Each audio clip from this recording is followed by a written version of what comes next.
घेत असते मॅडम. हसायला दम नाही, शिंकायला दम नाही, काळजी नको का घ्यायला?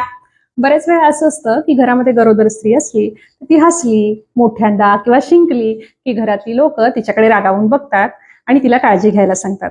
खरं तर हसणं शिंकणं ह्या अगदी नैसर्गिक क्रिया आहेत आणि यामुळे बाळाला धोका आहे असं समजण्याची मुळीच गरज नाही.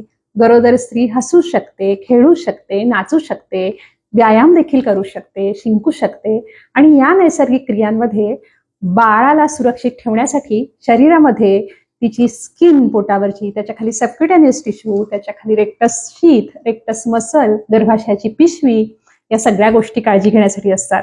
गर्भाशयाच्या पिशवीच्या आत जेस्टेशनल सॅक असते ज्यामध्ये बाळाभोवती पाणी असतं आणि बाळ त्याच्यामध्ये आत मस्तपैकी पोहत असतं आणि त्यामुळं ती हसली शिंकली ह्या नैसर्गिक क्रिया अगदी सहजपणे ती करू शकते.